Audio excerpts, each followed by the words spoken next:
Welcome back, everybody, to Total Nonstop Impact Throwback Edition. This is Trent Law, my co-host, J-Bone. J-Bone, say hello to the people. What is shaking? A little calmer on this one with the J-Bone because it's a throwback. We got to behave a little bit. It's the OG channel. We can't go as buck wild as we do on the Impact Lounge, J-Bone. How you doing, pal? Oh, I'm a little banged up, but we're coping. Tell the people what the hell's going on with you, J-Bone. I mean, we got a sympathetic audience here. I think they'd really care to know what happened to you. I'm creeping up on middle age, sad to say, and we were puppy sitting, and let's just say I overdid it a little on the outdoor exercise with the puppy. And I tweaked something in my ankle, and it's wrapped up. Well, it's not wrapped up now. I just unwrapped it. It's been wrapped up for the last 24 hours, and I had it up in the air all day. And, gang fight, gang fight, J-Bone. You gotta do a gang fight. Just be cool and say you gotta do a gang fight. Oh yeah, hang on. We'll fix. Are you gonna pull a gun out? Is that what's going on here? No, we're there you go. Tilted hat. What's that hat? What hat are you wearing there? Goldberg. Wow. How long have you had that? This is an old school authentic one too. This WCW? This is it's the WCW hat. Holy shit. Yeah, this is an wow, look at that piece of machinery, huh? I got this about 10 years ago. My when I effed up my back, the Walmart nurse was another nurse. Well, doctor, whatever, the company doctor that always accompanied me to these visits, became very sympathetic. Her son was cleaning out his closet. She knew that I was a wrestling fan, and I got this. And very nice. This NWO hat was also part of the deal. Very cool. Yeah. So when I was recuperating well and progressing, at the time I was progressing positively. Yeah. And ended up, though the longtime listeners know how that story went, but I won't get into it on here. All right, cool. Very nice. Shit to do. Very nice. Well, guys, we are here to break down NWA-TNA show number 9, almost to 10, Jay, but almost making it to 10. I forget how many there were total, but we got ways to go. 2 or 3 years worth. It's hard to at least 150 at least. But we episode 9. This is a special one. There's a couple of really major things that happened on this one, and I'm excited about talking about them. So before we get in, gonna talk to some of the people in the chat. Just say hello to a few people here. You have a cowboy hat on. What the hell's going on? I can't wait to get to the Dupp Cup. Oh yeah, he's got props. We need a Dupp Cup. Jay, when you have an old trophy laying around the house somewhere, an old bowling trophy, something. Oh God, you know what? My wife's got some bowling trophies. I don't know where the hell they are. I'm gonna need you to get it, and I'm gonna need you to write Dupp Cup on some tape and put it on the old trophy. We're gonna have to do something with this. We need our own little Dupp Cup. You know what? We're gonna call the. Are you gonna call the wife up to tell her to bring you Dupp Cup? Well, while you're doing that, let me say hello to a few people in the crowd here. Mir Neeson, who burned the shit out of me in the chat already. Thank you, Mir. Yeah. Calvin Moore. Hey, sweetie. Hey. I need you to do me a favor. This is live. Do you know where any of your old bowling trophies are? This is live. Bowling trophies? Yeah, your old, or you had trophies. Oh, I'm sorry, your dart trophies. You had some trophies. Yeah. She a good dart player? Oh. Can you bring me one? Live on the air. We're live. Can you bring me one? Yeah. What a woman. What a woman, J-Bone. What do you need that for? Oh, you'll see. You'll see. I can't believe it's actually pulling this off. All right, let me find them and I'll bring them to you. I just need one. Just pick one. I don't care which one. This is great. Love you, babe. Love you too. Okay, bye. This is fantastic. Mrs. J-Bone's debut, her voice debut. She's coming through, folks. She's bringing a trophy. She's bringing you a Dupp Cup. That's great, J-Bone. We are going to present the TNI Dupp Cup Trophy for the NWA This is great. TNA Throwback Review. This is great. This is fantastic. All right, what else we got here? Mir Nisa, Millard Harris in the chat here. Well, Calvin Morgan, how you doing, gentlemen? Very good to see you. Very good to have everybody in here. Zach Bonifer, what's happening? You know, good to see you. Well, no spoil. What is Mir talking about? No spoilers. What am I spoiling? No spoilers. You're supposed to be watching along with us, folks. You're supposed to be watching along. Exactly. But you know what? If you're not, we still appreciate the love. We appreciate you watching for entertainment values. I keep telling people, Jay, you get a 30-day trial. You can binge these things and be caught up with us. You know, you gotta binge it. Zach Bonifer calling you out on the wanted something, so he said, "Sweetie." She's my sweetie. I call her that whether I want something or not. That's his babe. It doesn't always work. That's the babe. That's the babe. All right, let's. So J-Bone, we got. Are we gonna stall until she brings the trophy, or are we gonna start and then cut in on the trophy? Let's talk about the latest announcement. Okay. For the throwback show that's happening in April, the There's No Place Like Home TNA I'll let you do show WrestleCon weekend. I'll let you take it. This has been your department, J-Bone. You're the news guy. You're like Tom Brokaw. And I need some help from the watchers / listeners on this one because I'm a little rusty on the past history of this. But as far as the announcement goes, we got the announcement from Impact Wrestling within the last couple days. I don't remember exactly when they announced it. We're getting a King of the Mountain match. Yes, we are. At the show. Now, yes, that could mean a lot of different things. We know who was the famous King of the Mountain of the NWA-TNA days. But I would highly doubt that old J-E-F-F J-A-R-R-E-T-T. Old Slapnuts himself is going to get involved. But, folks, I want you to throw in the chat your memories of past King of the Mountain matches. Because off the top of my head, I can't think of any. I'm going to have to go into the old Impact Wrestling app and the Impact Plus app, and do a little research on some King of the Mountain history. I know there were some really good ones. There were some upsetting ones. I know that Jeff was a part of several, but as far named as after the rest, him. I can't remember. I think Raven was a part of a couple, at least one, I think. Here's the best part, J-Bone. Now, Garrett, who runs Impact's Twitter, is hilarious. Okay. And I don't know if you saw this, because a big joke always was the amount of rules in the King of the Mountain match. There's a lot of rules. I saw that tweet. The tweet was great. If you guys didn't see it, this is fantastic. The Scott Hudson Wall of Rules or something to that effect. Oh my goodness, we have all sorts of stuff here. Ladies and gentlemen, it's Mrs. J-Bone. Just come say hi. Say hi, Mrs. J-Bone. There she is. Where am I at? Over here. There she is. Hey, Mrs. J-Bone. There you go. All right, so we've got this. I love that there's a lady on it. That's even better. Right. It could be the Brucey Trophy. There you go. I'm gonna get so much hell for that. We also have this. My wife was a hell of a dart champion. Oh, I love darts. As of recently, I love darts. Back in the day. So beautiful. We can tweak this and make it, annual Dupp thing or something, or we could just use this. I like the trophy with the woman. The trophy? Okay, we'll use the trophy. Thank you, babe. I know you're just like, what the? I have a bunch of those, so whatever ones you need. Okay. Beautiful. What a lady. We'll use this for now. If you don't want purple, I have different colors. Oh, it's great. It's great. The purple gives it a special touch. This is great. This is going to be phenomenal. This is going to be phenomenal. Now I'm feeling more Duppness coming on here. I'll be like, this is great.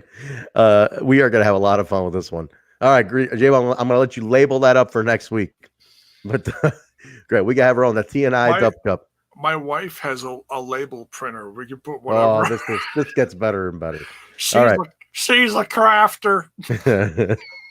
So the tweet, it was some guy, somebody inside kind of tongue in cheek was like, "What are the rules to the King of the Mountain again?" And then the Impact Twitter responded with, real easy. Let me tell you. And then it says, pulls out 17-page PowerPoint presentation. Yeah, right. Yeah, I remember. Yeah, and they said something about Scott Hudson. I love it. Mrs. Chapon is back. There's more. There's more trophies. Jiminy Christmas. We got this one. This one's That's a cool trophy. One's shiny. That's a cool one. I like that one. We got. This one almost looks like what they've got. This is a kind of a. Oh wow. A bowl looking thing. This is okay. But now remember, folks, this is all darts related. This is. She's a good dart player, huh? Look at all these. She was very good. Wow, very nice. Never mind the other names on it. It was in a past life of Tracy, so it's not. Look at this bowl. You got a champion woman here, J Bone. Look at this. I'm very proud of her. I'm very proud. Nice. Very beautiful. I love. Look at mine. She's all mine. So these are great. We'll go through these later, and we'll pick whatever. All right. Well, maybe you can take a photo, put it to a vote on the TNI Twitter, huh? At We Talk Impact. Which one will be converted to the TNI Dupp Cup? The TNI Dupp Cup. I'm gonna leave it to you. Series trophy. I'm gonna leave it to you. Jim. Very nice. Very cool. This is good. I like where this is going. Okay. Excuse me. Any more news, or we didn't get more names announced? We just got the King of the Mountain announcement. Was there anything else? No, that was, as far as I know. I was just about to go on impact.com. In fact, I can quick look there now, but while we're kicking this off, but I don't think that there was anything else. But I'll set up the review in the meantime, J-Bone. Guys, episode 9 of NWA-TNA. This was a very memorable episode for one big reason. And I'm going to mention that big reason when we jump into it. But this was taking place in Nashville, Tennessee. I'm going to mention the dark matches, then we'll get into the big show, right? Dark match. I'm surprised this was a dark match, J-Bone. America's Most Wanted, Harrison Storm took on Brian Lee and David Young. Why was that a dark match? It's strange. Yeah, that would have been cool. Now, is that the Brian Lee? Is that the old? That's Brian Lee. Is that a WCW? No. That Brian Lee. Who am I thinking of? Yeah, that's Chains and from... or 8 Ball, one of like the Disciples of Apocalypse, Brian Lee. Also, the fake Undertaker from 1994. That's Brian Lee. Apparently a third cousin or something of the real Undertaker. Now, he passed away too, didn't he? Primetime Brian Lee is alive, I thought. I think he's alive. Is he? I'm not sure. Maybe somebody in the chat knows offhand. I thought he's alive still. I think I'm thinking of some WCW team that was around in the latter days of the WCW.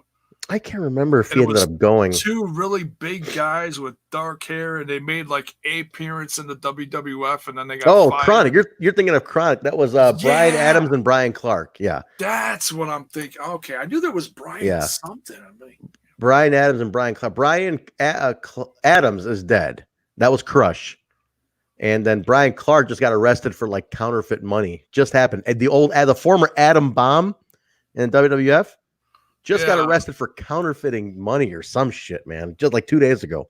Oh my God. But primetime Brian Lee is still alive. He is still alive. Yeah. Okay. He's retired, but he is from what I understand, the cousin of the Undertaker. He's he's somewhat related to the Undertaker, something like I heard that. He was Chains in the Disciples of Apocalypse. But very nice. All right, guys. Very cool. All right, let's jump in. J-Bone. Episode 9. Guys, this was interesting. The show, Brian Adams, what I said. He was a former Crush. This show opens up. Oh my gosh, I'm playing our own show on my phone here. I got my notes, J-Bone. I took a shit ton of notes today. All these notes. I got tons of notes on this show.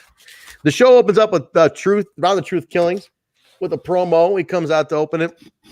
And this is the episode, guys, where he officially names it the TNA Asylum. It was Ron Killings who did. I don't remember that. I had no clue when he did that. I mean, wow. Killings has been pardon the term, pardon the pun, but he's been killing it on promos and proving himself week after week after week. Just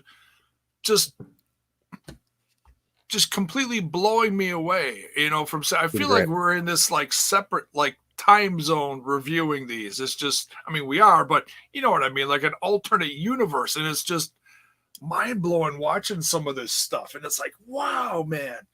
And it just, yeah, this was so awesome when he was like, this is the TNA Asylum, and I was like, oh, boom, there we go, that's where it came from. Yeah, and man, it's stuck. Yeah, no, it definitely stuck. And I thought, how cool was that, man? How cool. I was like, Ron Killings did that. Dude, I'm like, I watched all this, I didn't remember, but even at the opening of the show, Mike Tenay calls it the TNA Arena. And then as soon as that happens, he calls it the TNA Asylum. I mean, that was it. And I thought that was awesome. Almost like a face turn, right, J-Bo? Like, it seemed like he was getting pops. He was kind of talking about his dreams and getting over. Like, it would seem like kind of a face turn almost. Like a light playing to the fans type of thing, right? Over the last few weeks, when he's been talking to the fans were really responding positively because it's real shit. He's talking about himself. Yeah. And when you keep it real and you keep it simple, the fans respond. It's proven. Yeah. No, I liked it, man. I thought it was a good promo. Jarrett interrupts him, and oh my God. This was cool, right? The interruption was cool. He said, now they're teaming up later tonight. They're again for the tag belts. They have a tag match. He says they're not friends. He just wants the belt. He wants that world. I love the obsession of Jeff Jarrett with the world title. I love that they're showing this like madman who's obsessed with that world title, and he keeps getting pulled away from it. It's kind of interesting. It's kind of like building. It's only been 9 weeks. 9 weeks, but it seems like a longer time because of how much goes on. But he wants a belt. He doesn't care about friendships. Truth says, well, come get it then. You know what the hell you want? Come get your ass in here. Bill Barons comes out, J-Bone. Look, put your hat on. Put the hat. Bad. He refers to him as bad himself as bad. I have to put it on. I have to put it on like he had it on. This is pretty accurate to how he had it on. It was all just sitting on the top of his head awkwardly, and he's like, "Here's a new." What did he do? He got. Yeah. There's a new sheriff in town. Yeah. Like, he's like hammered. Like, what the hell? Bad boy Billy, he calls himself. He comes out real goofy, I'm like, they turned Bill Barons into a goof? I forgot him. And I think Mike Tenay, now J-Bo, you're good at the little notes. Mike Tenay mentioned something about like when Jarrett hit him in the head, like it knocked him loopy. And like, I think they're playing off of that, right? They're like that he knocked him silly. Yeah. Wild Bill Barons. Bad boy Billy, wild Bill Barons. You could see Jeff Jarrett laughing straight up. Like he can't even contain himself. He is straight up breaking kayfabe. He's laughing because it's so ridiculous. Like if you look at Jarrett, he's laughing. He's cracking the fuck up. It's hilarious. Like crazy. Yeah. It's so funny. He goes to attack him. Then Brian Lawler comes out of nowhere and just attacks Jeff Jarrett, starts beating him down and saying, I know what you did. I know it was you, Jeff Jarrett. I know it was you. And obsessively. I'm loving Brian Lawler like this. I love it. Because he's really intense. He looked like he just did a big bowl of meth. He was all red-faced. He was all sweaty. Yeah. Oh, dude. I like this Brian Lawler. I like that he's like really intense though. I'm like, I'm in on this. I'm buying it. I'm like, I'm hooked because I don't remember any. This is a long time ago. Yeah. What did he do? What's he referring to? I'm hooked. Exactly. Yeah, and they didn't say it, but they kept putting little breadcrumbs all throughout the episode of he's pissed, he's there, he's gonna get him, all the way up until the end of the episode. I love episodic TV. Like that's how you got to write it, man. Episodic TV. Like you give me that little hook. Now the whole show, I'm wondering what the hell is he talking about? What the fuck happened? And that's fun. We open up now, J-Bone. First match of the night. The SATs, Red, Joel, and Jose Maximo taking on a debuting Kid Kash, a debuting Shark Boy, and Slim J. Who the fuck is Slim J? Spoiler, it wasn't a young me. It was not you. It was not a young me. It was not J-Bone in 2003. It was not me. I could swear that referee Nate mentioned Slim J, something about Slim J to me a couple weeks ago. But this kid wasn't that bad. I mean, he was actually pretty decent. He's 17 years old, and he was bumping around like a son of a bitch. And he was a year in, and he was ridiculously good. It was like, I mean, for that young, I was impressed, man. I forgot how. And I don't know much about him. I mean, he's, according to his cage match, he's still competing. He's been in the business since 01. I mean, he's still going on here.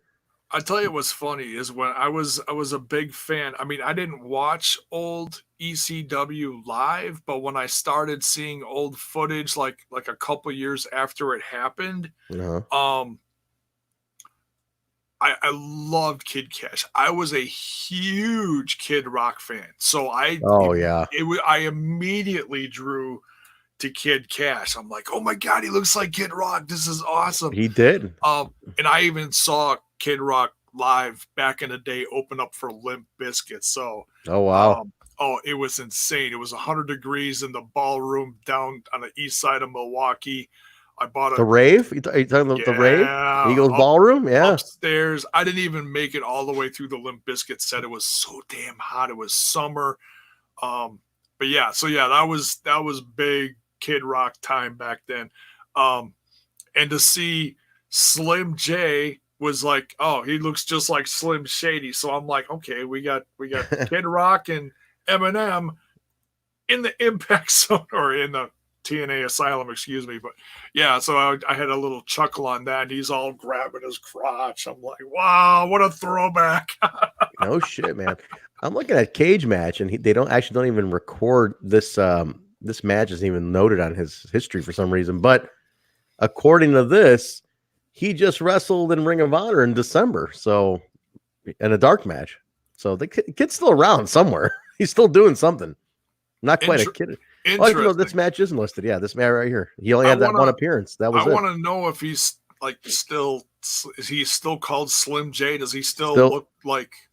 Looks a little older. Looks like he did the TNA appearance in 02, and then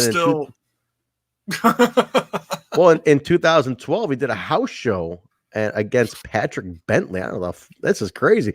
Cage Match is an amazing website, J-Bone. You ever use Cage Match? This has everything on it. I'm not familiar. I always get the results from that one you gave me, that fandom. CageMatch.com or whatever. Cage Match has like full detailed history. You gotta look at Cage Match once in a while. But Slim J's still around, man. He's still going. He wrestled Ring of Honor recently, so the kid's still doing something. But in this match here, I mean, he didn't do too bad. I liked Kid Kash, looked great. A lot of action. I think the SATs, with the exception of Red, had a couple of sloppy spots, but they were for the most part pretty damn good. I think they were energetic. I love the ending sequence here, J-Bone. There was so much shit going on. Oh, it was just wild. These matches, these three, as much as people, and I myself included nowadays, you look at tag matches and it's like, oh, I'm so sick of certain tag matches. Yeah. But this back then, there was nobody on TV doing any of this shit. This was like a whole new breed of action. So even though we're seeing a lot of this stuff today, there's still a whole fresh bunch of, it just seems fresh and new, and it's exciting because, oh my God, it's just. That's one thing people got to remember. When you watch these old shows, think of the time period, 18 years ago. Now these moves seem second nature. They do 15 suplexes or somersault planchas in 3 minutes. I mean, like then it was like very fresh to get this level of it. This is the kind of precursor to a lot of this stuff. So it still holds up. It's so much fun to watch. It's like, what the fuck? There's so much shit that your head's on a swivel. You're just like constantly looking around. Like, there's so much to keep track of. I can only imagine being the director, for this thing. But they pick up the win. The SATs. Red pins Slim J on this one with a awesome the infrared. I think it hits him with the infrared. Great match. Great finish. I thought it was a really, really, really intense. But you're gonna see more. Obviously, Shark Boy and Kid Kash keep coming. You know, they end up turning into some regulars there. A lot of fun to come with those two. Yeah. And Slim J we never see again. For some reason. That's interesting. But yeah, I was very excited to see this trio because I was like, Shark Boy debut. Oh, Kid Kash. I was like, wow, this is great. You know, and of course we've seen the SATs. And I wrote down, this is kind of funny. This is like, you know, a little slip on me. I wrote down in my notes, Spanish announce table. Oh, wait, that ain't right. Spanish announce team. I was like, the tables in the match. They because it's always the table that gets destroyed, but no, that was the joke on the whole thing. It was the table. They were naming it after the table for at one part. But all right, we go from that J-Bone to the Dupps with Goldilocks in the back. They're doing a shitter interview. There was a lot. They're talking. They're showing off their shitter, and it's an outhouse. They brought it in for They said we're talking Dupp Cup, Trent. You need to get some dip, also, J-Bone. But yeah, they're talking. They mentioned in the thing, J-Bone, that Grandma Dupp died, but she took a shit 5 years ago in the outhouse. And we got a piece of grandma with us still. She's in there, and Goldie's like, something died in there. Oh my god, disgusting. It's fucking Dupps. We saved it for prosperity, Trent. They are pretty funny though. Like they're so ridiculous. They're hilarious. But and Goldilocks is like, oh god, shut the door, shut the door. The classic out. Like, where do you get an outhouse? Like, you know, who was the props guy? They're like, we need to find an outhouse. We need it for a scene. But we go from that J-Bone Miss TNA Open Challenge. Brucey comes out, and you know, there's a lot. He's coming out full dress, tight, oiled up, extremely provocative. During this whole thing, Ed Ferrara is taking mad shots at Mike Tenay's wife. He keeps like taking shots at Mike. For some reason, this just started. Like he's taking shots at Mike Tenay's wife constantly. I'm like, why? What is this? Oh, Brucey. He said something about Mike Tenay because he's going through the crowd. He's like pointing at people, and I'm sexier than you, and I'm sexier than you, bitch. And then Bruce was taking. This whole thing was so, and it's like he looked at Mike. I think he said, Mike Tenay, I'm sexier than your wife, or something. Yeah. He said something ridiculous like that, and it just stuck. And Ed Ferrara wouldn't shut up about it. And then later on, Ferrara just kept going with the wife thing. I'm like, what the fuck is this? But ridiculous. He does an open challenge. The crowd is hot on this show. There was a lot of they were swearing a lot in the beginning. They had to start beeping the crowd at one point. I wrote down the crowd was chanting when he was talking to when Bruce was talking to the crowd was chanting, "You suck dick." I was like, oh. And at one point, a few of them got through, and then they started beeping it. There was a "You suck, you suck."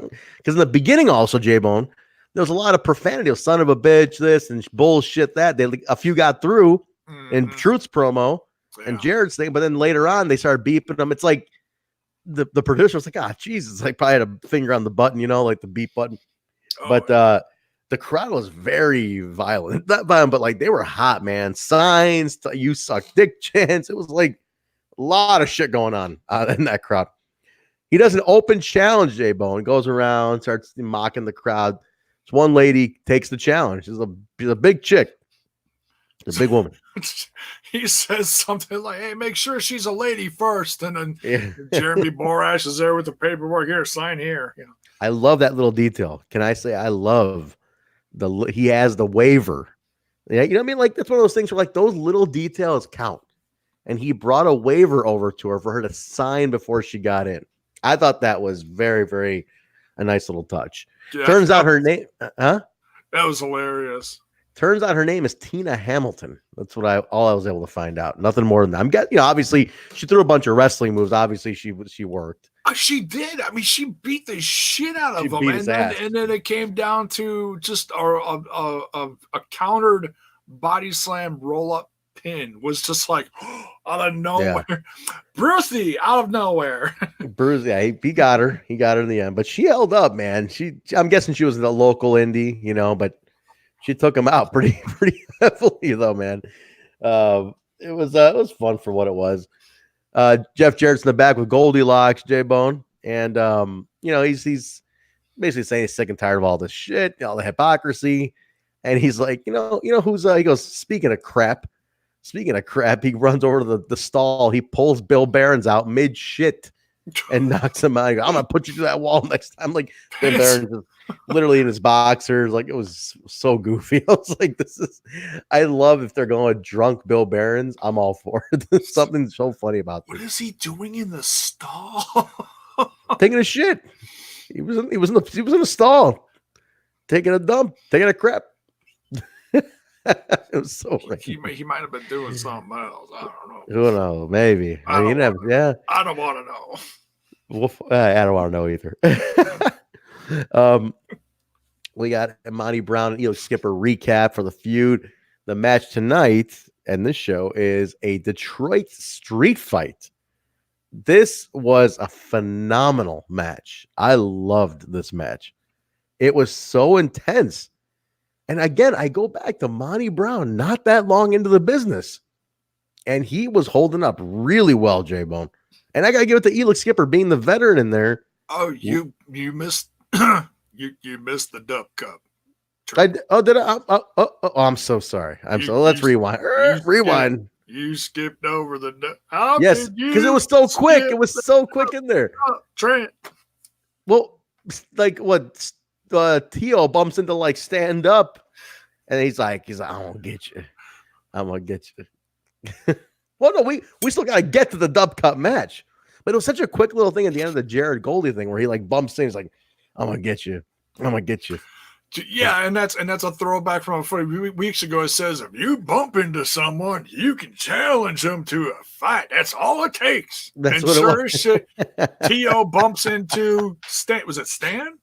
I always screw up their names. I think that's Stan. I think he's Stan. Okay, so yeah, Tio bumps into Stand Up, and Stan turns around and goes, "Oh, I'll meet you in the ring." Tio's like, "What?" Oh, okay. It was pretty funny. It was pretty funny. I liked it. Sorry about that. Yeah, didn't mean to skip over that. But the street fight now, this was awesome, Jay. This was pretty intense, man. It wasn't that long. This was a shit. What do I got on this one? This was a what did we already have the Dupp? I'm sorry. Was that before this or after this? I thought it was before. It was I thought the Dupp match was after the street fight. Maybe it was right after the Bruce fight. Oh, okay. Wait, I'm out of order then. They brought the shitter out on stage. That's right. Right after that. That's right. Yeah. Very cool. Okay. Jay, I think my PC is going down.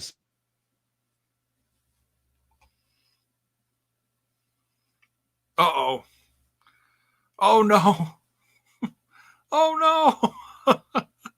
We lost Trent. Hang on, folks. Hang on.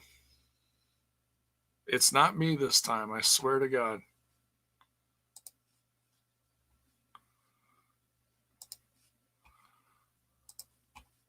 All right, so while we're waiting for Trent,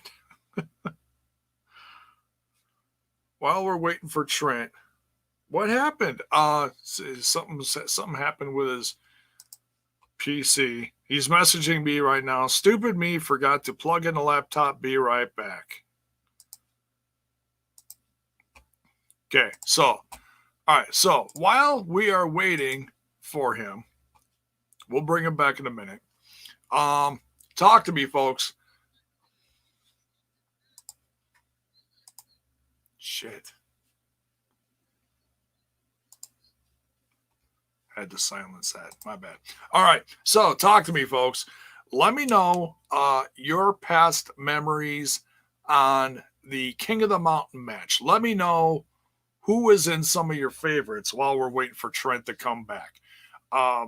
Like I said earlier in the show, I remember Jeff Jarrett was in a bunch, and it was like always for the championship. What's going to be interesting in this TNA match at the WrestleCon show is all right, just checking the messages still. Keep an eye on. We're gonna bring him back. We're gonna bring him back. He's just got to boot up. Trent Trent got lost in the shitter. That's 10 points. I win.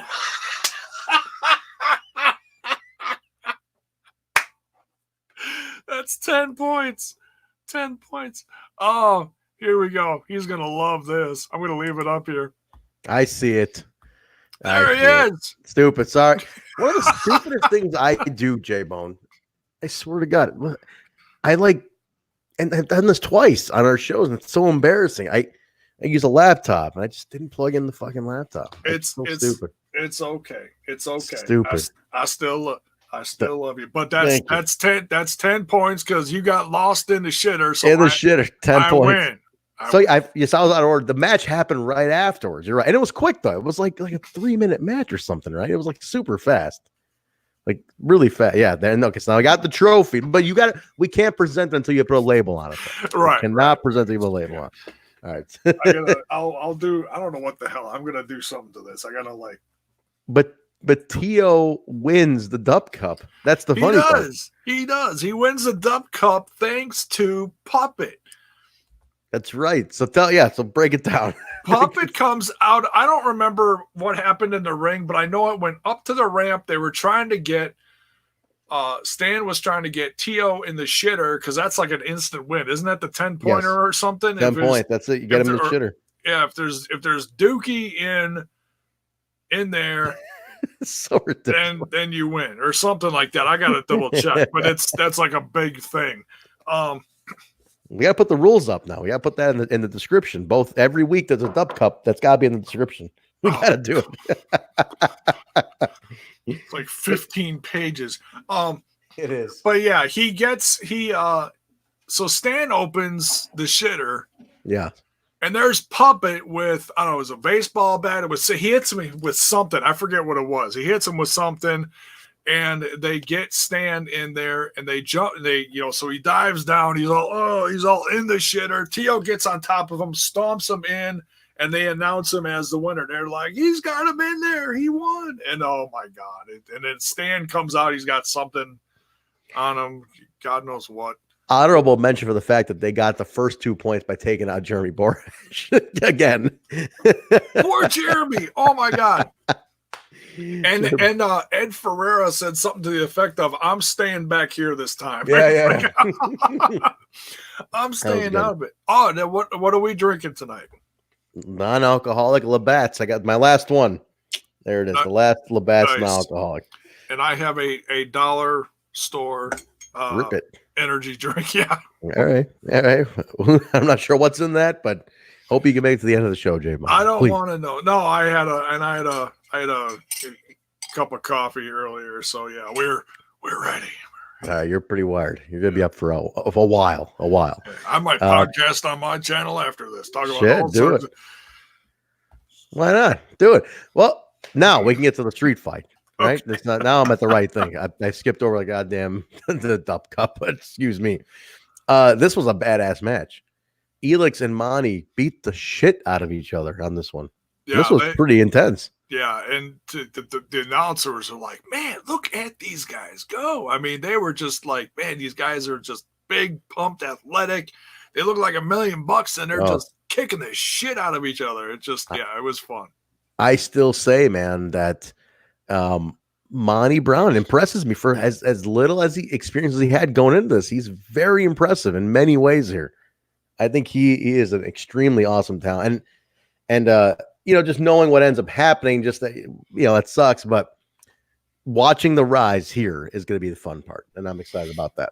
Okay, so while you were gone, I'm going to jump in here real quick. Yeah, go ahead. I told the guys, I said, hey, put in the chat, bring me back some memories of the King of the Mountain stuff from back in the day. Mir Neeson says Earl Hebner helping Jarrett win the King of the Mountain. That one's real fuzzy, but yeah, I know that one happened. Yes. And Millard Harris said, hey, maybe they'll bring back the King of the Mountain title for the show. That'd be a great throwback thing to bring back. And even like bring it back for like the pay-per-views, or would be whatever, nice. something. Yeah, and it's a great way to get extra people on the show. Millard Harris also says Raven winning the title at Slammiversary. There you go. I love the Raven. That's a great memory. And I believe, guys in the chat, correct me if I'm wrong, I could have sworn that when Kurt won the TNA title, when they officially made it the first TNA champion, that was a King of the Mountain match too, I believe, at Slammiversary 07, I want to say. I'm trying to think what it was. Could be. I forget. Because Kurt, Slammiversary 09. I'm looking at Kurt defeated Mick Foley, Jeff Jarrett, AJ Styles for the TNA World Championship. But no, the first one was 07. Slammiversary 07. Like I said, Kurt Angle defeated Joe, AJ, and Christian and Chris Harris. That was a good match, J-Bone. That is Slammiversary 2007. That is a fantastic match. But no, that's really cool. The first one, just to give you guys a heads up, the first one takes place on TNA number 97. We got a ways to go until we get there. Oh, that's the first one. That's like almost 2 years away. Yeah, we got a little ways to go. But we got there's been 12 King of the Mountain matches, soon to be 13 coming up. So two of the 12 are for the X division. The rest were for the world title and then the King of the Mountain title. So there was a couple different ones in there, but pretty fun. There's some fun stuff in here. The last one took place April 22nd, 2016. Impact Wrestling Weekly. It was Bram, Eli Drake, Andrew Everett, Jesse Goddard, and Robbie E. That was 4 years ago almost. So it's going to be that's quite almost a mix of people. Almost 4 years to the day is we're going to get the next one. So a little fun little trivia there, guys. Wow. Very cool, right? But nice. All right, let's keep going here, J-Bo. What else? What's next? We got so we got that match. Monty wins. Monty wins that match pretty nicely, decidingly, and it leads to something else that's announced at the end of the show. So we'll talk about that. Yes. The Flying Elvises are in the back with Goldilocks. They're not on the same page. Well, Jorge and Jimmy are good, but Siaki's clearly separate from all, right? Like he's in his own world. Siaki really heals it up as far as the respect and love for Elvis himself. I mean, he completely trashes. I mean, he spoke truth. He spoke truth about Elvis, but it was all negative, and it was all stuff that eventually hurt his reputation leading all the way up to his death. But man, what did he say? He died on the shitter reading a Burger King flyer or something. It was like Burger King menu. Because like Yang and Jorge were wearing black straps in their arm because it was like the anniversary week of his death. Yeah, something like that. Place. Yeah, in honor of Elvis. Yeah, and he's like, I'm not wearing that because blah blah blah. And he just went on through this whole thing, just disrespecting Elvis, and they were just crazy. I was like, oh shit, that's nuts. But I mean, you are the Flying Elvises, but clearly the breakaway has started, right? I think early on they realized that they got a star on their hands with this guy. Like this, there's something special about Sonny Siaki. We have to move off of this kind of gimmick. He has to be his own entity. Slowly, they're moving him off. You can just see it right. I mean, 9 weeks is only just a little over 2 months. Not a lot of time, but they knew early. The dissension started 3 weeks ago, so they knew early to get him out. Yeah. Start shifting. I mean, he really was becoming a breakout star. I mean, they were all great in their own respect in the whole X division scheme of things, and they really put over Jimmy in this match as well as a solo guy. So the breaks, you could tell the cracks are forming. Yeah, no doubt. Well, the match was pretty good. Low Key was defending the X Division title against each of the Elvises, kind of like a gauntlet elimination style match. Yeah. Interesting. Like they kept playing up that the Elvises are against each other. Obviously, there's the respect between Jimmy and Jorge. Jimmy pins Jorge to eliminate him. And then the strange thing happened where Siaki screws Jimmy Yang to get eliminated by Loki. Yeah. Right. So he personally pulled his leg out from under him. He falls. Loki takes him out. So one thing I noticed, though, Jay, you probably caught this too. Yang is out, but he's still crawling around the apron of the ring during Loki and Siaki going at it. Right. I'm like, oh, Yang's in there. Something's going to happen. Jimmy Yang ends up screwing Siaki, hits him in the back. Screw Siaki. Siaki lose to Loki. Loki's still X-Division champion. Yang runs up. Siaki's defeated. So now you have, boom, like it's like this is it. Like this is the breakout now. I mean, they can't possibly stay friends. Yeah. Siaki, I think this is, you consider this the out, I'm guessing. So we'll see where that goes. You really screwed him, and man, I look at low key, and I know we got some time till that classic TNA show coming up. I'm like, man, I'm still crossing my fingers for a low key appearance, man. I'm like, I know he's sour, but man, yeah, he's still so damn good. And I look at this old footage, and it just blows. I'm such a low key fan. He's always been a top tier guy, and he just looked so badass when he does that pose right before that final kick. He just, wow, he just, oh yeah, similar to like I'm not into anime, but you could just see the anime things. You just, the lightning and shit, just the powering up and stuff. Yeah. He's a great talent, man. Loki, I mean, he was such an important part of TNA. He really was. I mean, we're still 9 weeks only. But think about it, there's so much more to go. Loki is a very important part of the history of the company. I mean, even into the Impact years. I mean, Loki had a 6-time X-Division champion, and the guy has a lot of history in the company. He left and came back as Senshi. He came back, went back to Loki, came back as Loki. He's had several runs. The guy is he's an Impact Wrestling legend, no question. I mean, you want to talk Hall of Fame? Absolutely. I think low-key is like first ballot Hall of Fame, no question about it. Oh, there's Impact, and there's so many though that were critical to the upstart of this company that defined it. But yeah, especially when you look at the early years, like a lot of guys are gone, like immediately. Like I mean, on this show alone, I can say AJ Styles, Jerry Lynn, low-key, immediately Hall of Fame guys. America's Most Wanted Hall of Fame guys. Jeff Jarrett's already in, obviously. Ron Killings, Bruce, yes. Yeah, Bruce. Bruce too. Oh, but, no, I said Truth. Oh, I said Bruce. Maybe Bruce too. Oh, what the hell? Throw him in there too. Throw Brucey in.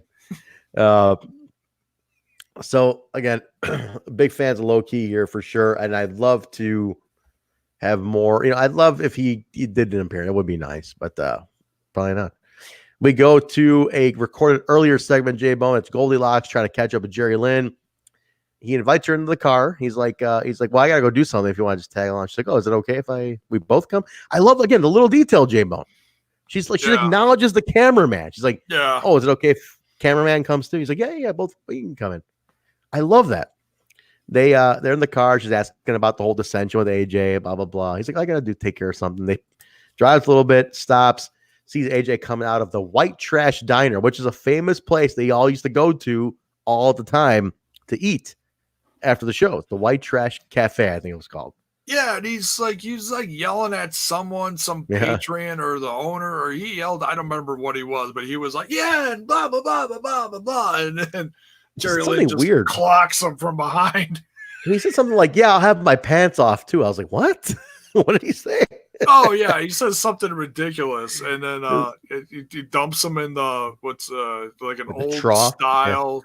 Old style. Oh, it was a big white old style with the legs bathtub with an open sign on top of it. Puts him in the tub and then takes the open sign and just slams it on top of him, so he like stays in there. It's it was ain't open no more. No, beats him down. So the tension's there. The tension building and building and building. I love it. We go from that to Jive Talking. J-Bone, your favorite talk show. J-Bone's rank of talk shows is David Letterman, The Tonight Show, Jimmy Kimmel. Those are all underneath. The top one, Jive Talking with Disco Inferno. Hell yeah. Jive Talking Disco Inferno. He says, I don't have a wrestler on this week, J-Bone. I'm a wrestler. I don't need a wrestler. I have a Hollywood star. And the crowd, part of the crowd was like, yeah. Like, it's actually excited for this. He says he has Dean Baldwin. So this douchebag guy comes out looking like the Baldwin's like step cousin, like I'm looking at it. I'm like, okay, kind of looks like a Baldwin, but he looks kind of like, he looks more like Simon Diamond than a Baldwin, honestly. But it wasn't Simon Diamond. But I was like, it's who I thought it was at first, because it was just some douchebag. Some guy in the back, but he comes there. He's pretty decent on the mic. Disco is really talking it up. Oh, you're filming a movie. Tell me more about Alec and Kim Basinger and couples that they have threesomes with. Like, what the fuck is this segment? Yeah, and it is like, love to Jason Priestley. I guess he was just in like an auto accident, destroyed a car, something. I vaguely remember that from me back too. then, being in the news, and I'm like, oh, that happened back then. So yeah, there's that mention too, and it's like, yeah, total timepiece. I remember. I remember when I heard that too. I'm like, yeah, I kind of do remember him getting into a car accident. I think, yeah, it was just so goofy. Brian Lawler comes out, snaps on the whole thing, beats him up, takes him out. Lawler again, psycho. You want an autograph? It was great. The guy wasn't bad at what he was doing. It was pretty funny for what it was. It was funny, but if you listen to the crowd, they turned on him quick. They were chanting. I don't know if it was a boring chant or a bullshit chant or something. They were chanting something. The crowd wasn't digging it. No, and I think he was out there for too long. I think Lawler should have come out like 3-4 minutes earlier than he did. It was like, this is going on way too long. Like nobody cares about this bullshit. Obviously, it's a ha. He's not a real Baldwin, but no, I agree. Like they went a little too long. But we go from that J-Bone to the Dupps in the back. Pull out the cup, please. Pull out the cup. Just hold the cup. There you go. They are pissed off that they lost the cup. Bo Dupp is like, leave. I'm leaving. I'm done. I'm leaving. Stan's like, nowhere you can't go. I'll get it back. So they're they're pissed off. So it's, I like shit, 9 weeks of Dupps already. I'm surprised they survived this long on this show. The thing was, they said that Bo Dupp is terrified of midgets, and that was why he was like running that's right. He was running from Tio. Tio was chasing him around the ring, and he was running terrified through the crowd and everything. And he's like 25 feet away behind the fence in the corner by the door, like, I ain't coming back. Oh my God. This segment was just hilarious. It was pretty funny. Goofy shit. But bowed up, man. Bowed up, fluffed up, stand up, bowed up, Papa Dupp, fucked up, whatever the hell they But main event time, J-Bone, Jeff Jarrett and Ron Killings taking on AJ Styles and Jerry Lynn. Good action-packed match. I didn't really know where the finish was going to come. This kept me guessing the whole time. I liked it a lot. I thought this was a good match. A lot of star power. Yeah, you showed the tension with Jerry and AJ. You showed the tension, right? They kept giving you little hints. Like, they kept giving you enough to say, we got to win this match, but I fucking hate you at the same time. Right. Yeah. Like, Jerry Lynn would go to do something to AJ. AJ would duck and he would clothesline the hell out of Jarrett. It would end up like, oh, it was successfully against the other team, but that's not how it was intended. And yeah, that happened a few times throughout this match where it was like, yeah, the tension was real, and there was some hard-hitting stuff in this match. I mean, you could the hate and the tension looked legit. It was great. It really was, between Jarrett and Truth and AJ and Lynn. But man, and they worked together at times. But God, it was a hot mess. But it was beautiful. The Jarrett and Truth tension was like, they were like, Jarrett, it was like, I don't want to lose a match, but at the same time, I have no interest in this match either. I just got to get through it. And it's like, I'm focused on the big title. So their dynamic was interesting because they didn't want to lose, but at the same time, it's like, it didn't mean as much to them. It was wacky. And so was the finish, right? So now you got the finish where referee gets speared by AJ accidentally. He's out. And then you get a situation of a classic Dusty move. a double pin. AJ's pinning, I think it was, or Jerry's. What was the pin? You remember the pin sequence there, Jim? I'm trying to remember who was pinning who. Oh, I don't know. It was like AJ was pinning Ron Truth, and Lynn. Yeah. Lynn was getting pinned by Jay. Yeah. Yeah. One guy from either team was getting pinned at the same time. Scott, no, not Scott. What was his name? The ref. Well, Scott Armstrong. Yeah, Scott Armstrong. Okay, so Armstrong, Rudy Charles. Yeah, Armstrong was coming too, and Rudy slid in the ring because he thought Scott was out and wasn't going to be able to make the count. So now you got two refs in there for the double pin simultaneously, same time, and both teams are like, "Hey, wait, what?" And then Bullet Bob comes out pretty fast. Scott Armstrong's father, the father of the Road Dogg, Jesse James. Bullet Bob, the legendary Bullet Bob Armstrong, huge star in the Southeast. He comes out as a commission, as NWA representative. I like that they've set this up. Like Steamboat's not there. We have other NWA officials in the house. He comes out and he's all, "Goddamn son of a bitch," you know. There you go. There you go. Put the hat on.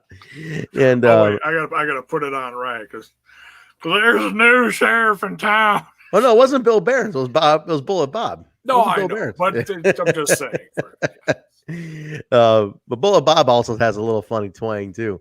"Goddamn Jerry, you son of a bitch!" But he basically says that the titles are held up. That's it. We got a controversial finish. We'll figure it out next week. Titles in limbo on this one. But in the meantime, Jay, match is announced. He says, "Ron Truth, for all your BS, you're going to face Monty Brown. You're going to defend the title against him. AJ and Jerry are going to do a best-of-3 match." First he announces a match against them. Jerry's like, "Well, I'll beat him up all over the building. How about a false count anywhere match?" Gives him a false count anywhere match. Then AJ says something about I'm on no DQs. Now it's a no DQ match. And then Bullet says, "Okay, fine. If it goes to a third fall, you'll have a 10-minute Iron Man match. Most pins in 10 minutes gets the win." Now you have this epic match. And Jared's like, "What about me? God damn it." And the winner, and I think it was the winner of the 2 out of 3 falls match between Styles and Lynn was going to go for the X-Division Championship then. Yes, against Low Key. So there's a whole big ball of wax unfolding for this. Oh my goodness. Jarrett says, "What about me? God damn it. You know, Bullet, you son of a bitch." And he's like, "I had a big surprise for you, Jarrett. Big old surprise." And he's like, "Tell me what it is." He goes, "I ain't telling you, but you better knuckle up, boy, because you're in for it." So I don't know what it is. I'm not gonna look ahead. I don't want to know.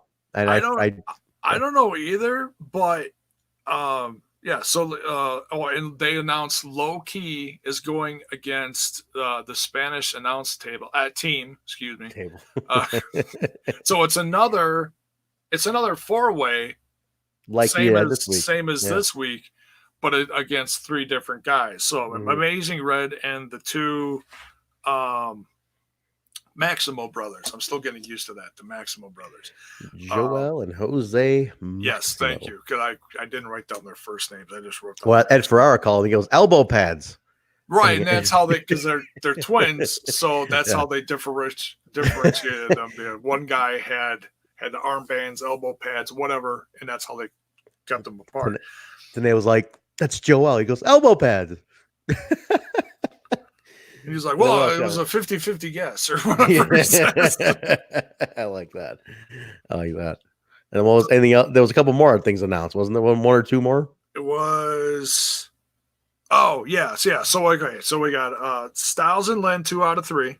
Yep. Low Key in a fatal 4-way against Red and the SATs, Red and the Maximo brothers. Yep. Monty Brown versus R-Truth for the NWA-TNA or the NWA Championship. Jarrett versus ? And I didn't they say that the winner of that match was going to face Ron Killings or something like that? Yes. The winner gets the title shot. And then they also announced Siaki versus Yang.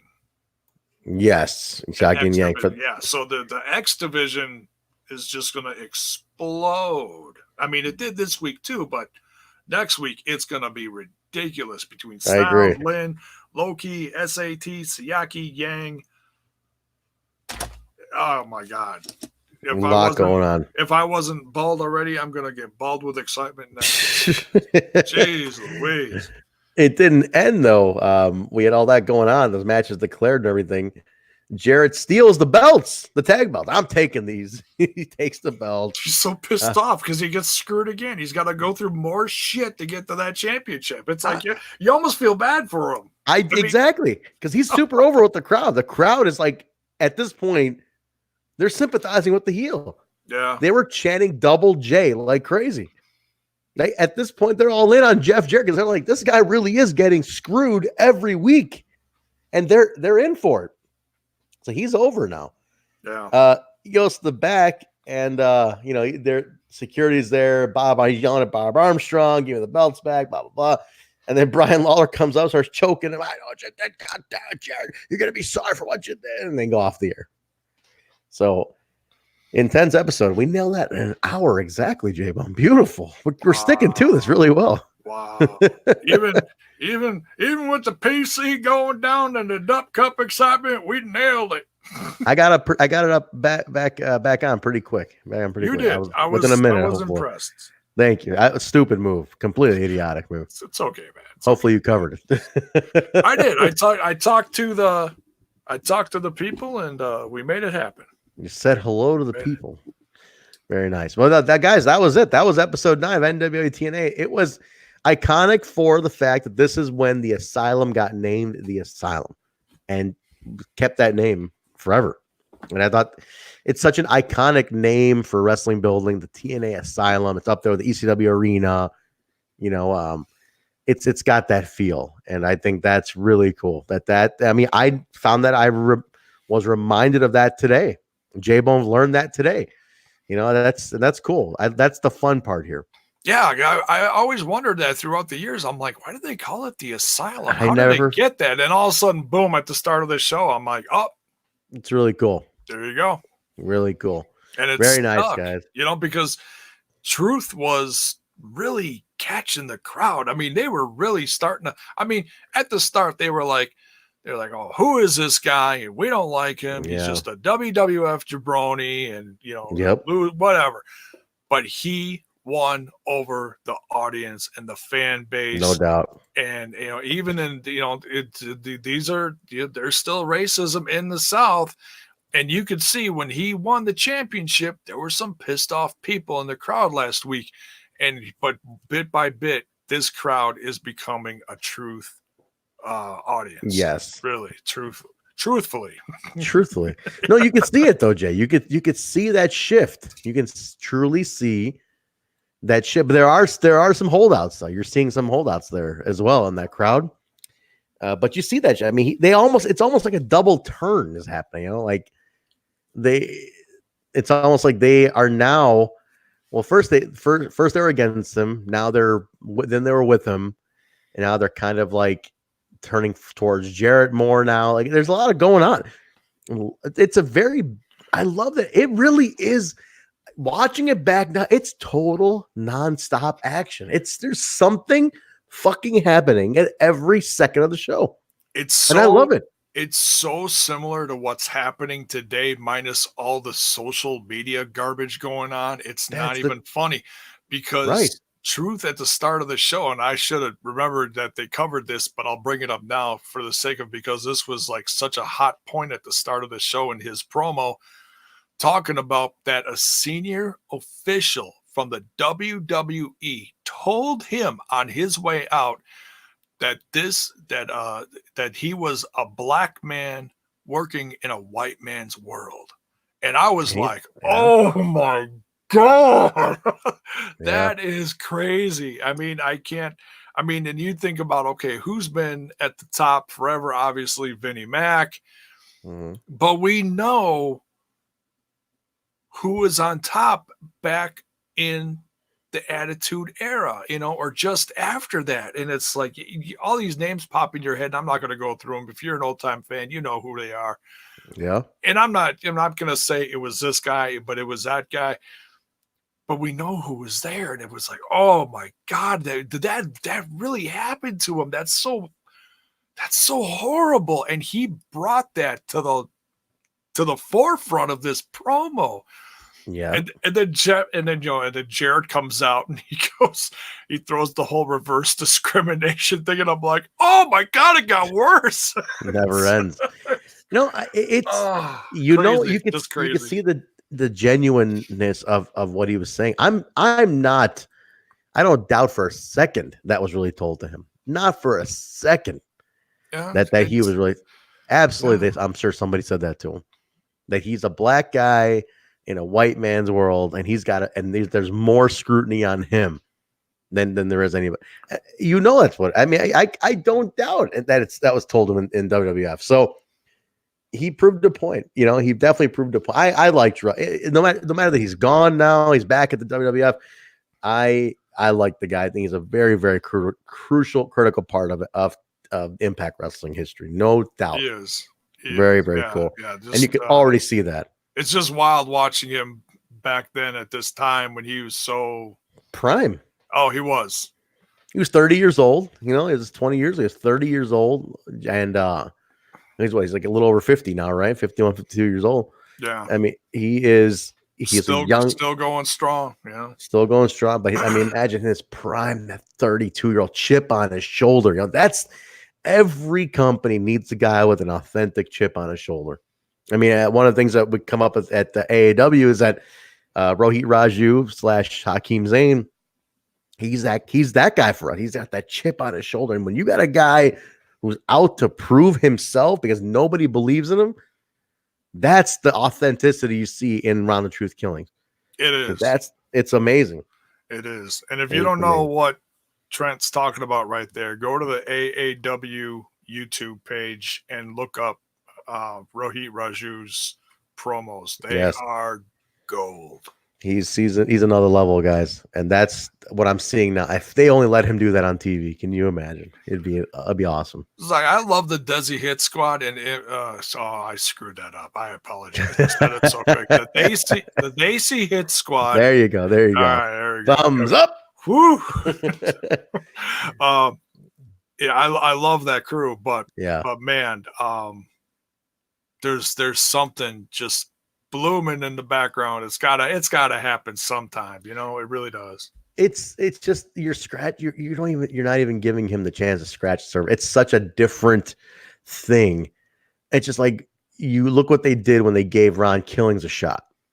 That's what you get when you let the guy express the chip on his shoulder.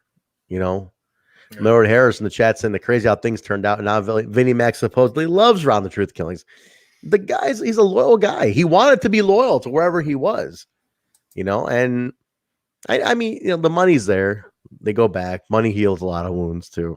I'm sure, but I don't know what the story is, but and Killings is whether you like WWE or not is not the issue. He's had a long ass career, and as long as he's happy, he's making money, he's supporting his family. That's all that matters. Whatever. He still looks like $1 million doing it. Incredible. Such an awesome part of these shows that we're watching. I'm happy to relive these early years of his for sure. He's been a fun one for sure. Yeah. I'm excited about that. But guys, great. I encourage you. It's great because after he left the WWF back in the day and he was just there for a cup of coffee, I'm like, wow, this guy looks like a lot of fun and he looks like $1 million. And I didn't see him for a year. I didn't see him again until like 2005 or whatever, when I really started watching the TNA brand. So like 3 years after this, I'm just enjoying this. Yeah. I mean, guys, honestly, I encourage anybody, get your Impact Plus, get your 30-day subscription. You see a lot of these guys who are on TV now in their early years, Ron Killings, AJ Styles, Low Key, and the list goes on. Guys who are still on TV today, see them in that early prime that they were in, man. That's fun to watch, man. Real fun to watch. And I've watched decades of wrestling, and I wouldn't be doing this if I didn't enjoy it. And I'm legit enjoying it, and it's something fresh for me. Like I said, it's almost like watching an alternate universe with these guys, and they're young, and it's just, and they're hungry. Yeah. But it's the same, but it's a different time zone, but it's so similar to what's happening today. And you watch a handful of episodes and you see exactly what I'm talking about. The same feeling is there, minus all the crazy social media bullshit that's going on today. All the toxic stuff. The toxic stuff out there. It's all in the crowd. That's the beautiful part of it. The people are going nuts. That's the beautiful part of it. The crowd engagement in these early TNA shows is the most beautiful thing. They are they're watching the show. They're into the show. They're holding their signs. They're not on their phone. They're not watching another show. They're not tweeting. They're engaged. They're not like. And it's amazing because you're louder. You have no choice. All you're looking at is the ring. It's the best part of the whole thing. I love it. I absolutely love it. Yeah. I encourage people, man, go look it up. See what it was like if you weren't around. Definitely check it out. But that's episode 9, guys. We're going to be back next week with episode 10. I want to mention real quick before we get into plugs here, we have a new series on the OG channel here called Impacted with our buddy Bison and our buddy Joker. Yes. They're on the UK. They're the UK division of Total Nonstop Impact. Now, episode 3, right, J-Bone just dropped 3 or 4? Which was that? 3. 3 just dropped. I believe they just recorded 4 or are about to. Yep. And they'll be sending that over. Yeah.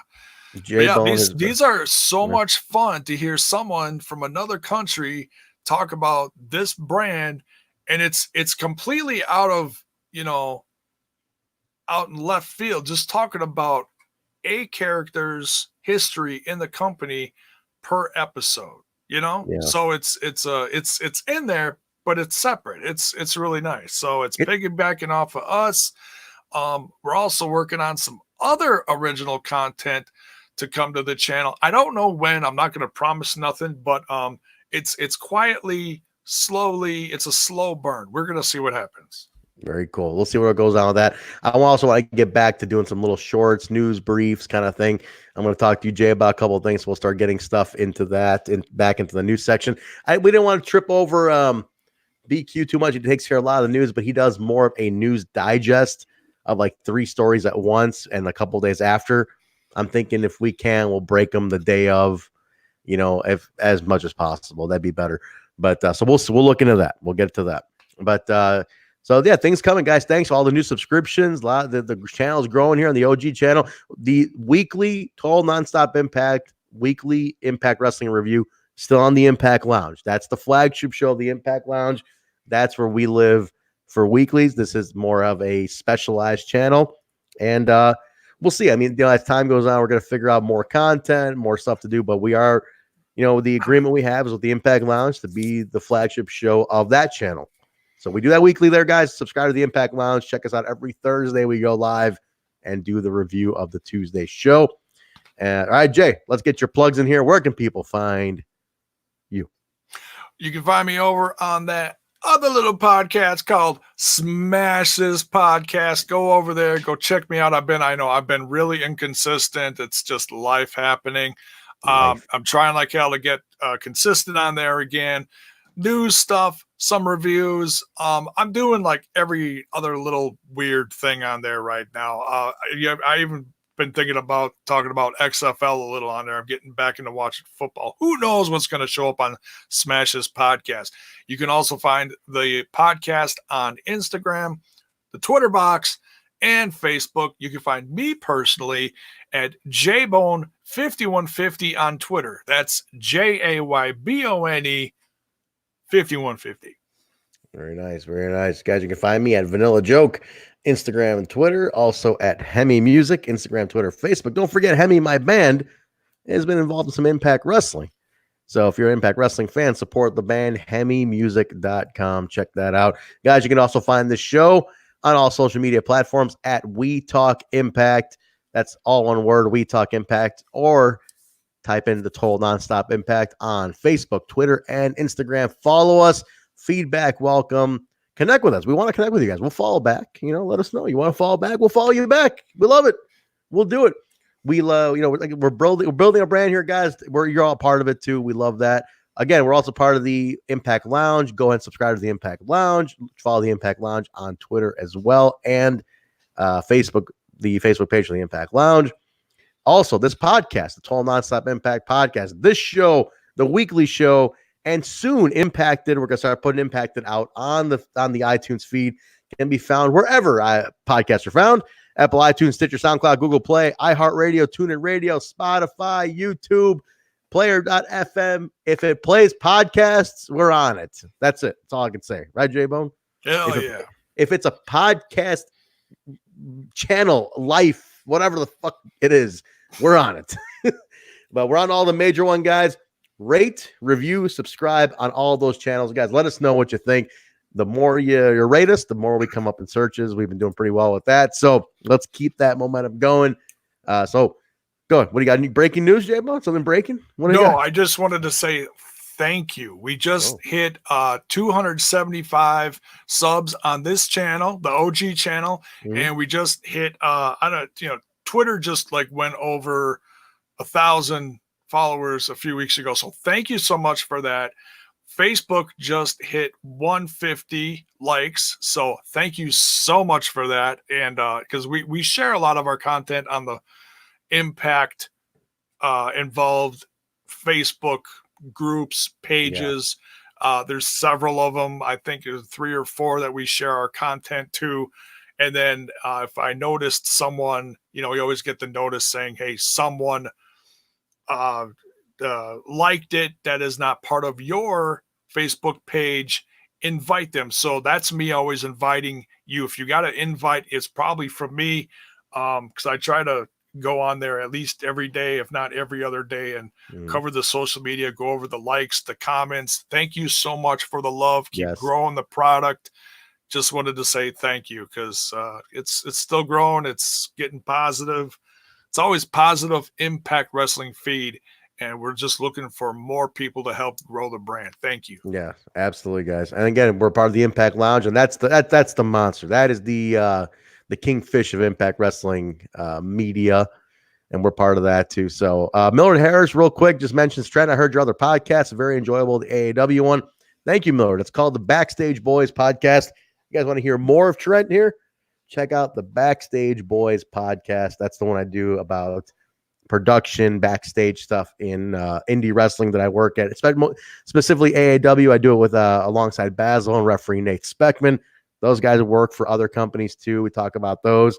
I just do AAW, so I talk about that in detail. But jump on there to give us a listen. We give you the view of backstage by the guys who make the show happen. That's kind of an insider's look on everything. So thank you, Miller, for checking that out. But I think that's going to do it, guys. That's all the plugs. Definitely, again, follow us on all the social medias. We appreciate that. Thank you guys so much for all you do for us. It's a lot of fun. Again, like I said, we're trying to build the OG channel up because we were so focused on the Impact Lounge and kind of neglected this guy here, but we found a little niche here for this channel. Let's bring the fans here, build this guy up here. We'll be plugging it more and more. And then we have our reaches going everywhere. So, guys, that'll do it for us today. We'll be back on Thursday with the weekly show review. That'll be, I think, the last one from Mexico, J-Mo, right? That's the last Mexico taping. Yes, it's like the grand finale from Fronton. Yes, Fronton, and they are in Vegas this weekend. Sellout shows. We're gonna talk all about it, guys, this week. Get on that, and then next week we'll be back on this channel for episode number 10 of NWA-TNA. And then we'll start talking about bringing guests on to do special guest pods with us on the Throwback show. So stay tuned for that, guys. All right, J-Bone, I think it's time to say goodbye to the people. So we're out of time. Thank you, everybody. We'll talk to you later on. Good night.